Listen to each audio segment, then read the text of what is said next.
This year, we lost a Tejano music legend who made his name here in Dallas. Johnny Gonzalez was a pioneer who brought some of the biggest names in the genre to North Texas. WFA's Rebecca Lopez has more on the life and legacy he leaves behind. Well, I don't know. Let me just start. Where did I start? Let me just pull something out.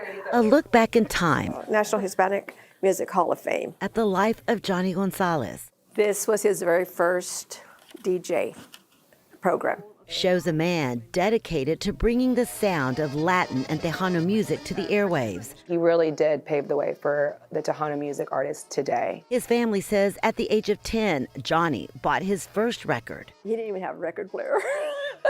This is what you call planting the seed. Back then, DJs in Dallas were mainly playing country music. He fell in love with music, but he always wondered, is there any way we can get Hispanic music in there?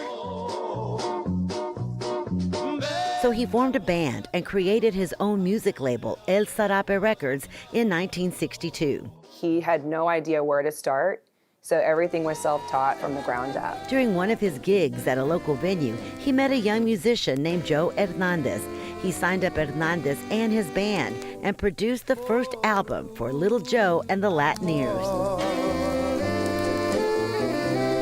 Little Joe went on to become one of the top Tejano singers of all time. There was no picture painted yet, but my dad could see it. And so I love that Little Joe not only believed in my dad, but a relationship was immediately born between those two. Johnny Gonzalez soon brought big international stars to Dallas. And so he became friends with Vicente Fernandez.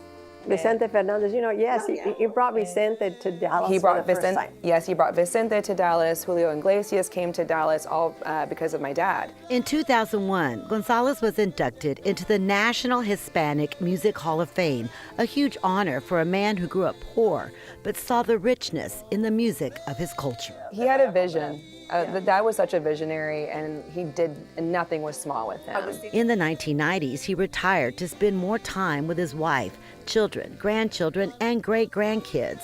One of his last adventures was attending his beloved Dallas Cowboys football game. He was invited by Coach Mike McCarthy to his suite. Johnny Gonzalez died in June, leaving behind a legacy of love, Latin music, and lessons of life. He's instilled in our family is to always, no dream is too small. It will require work. In Dallas, I'm Rebecca Lopez.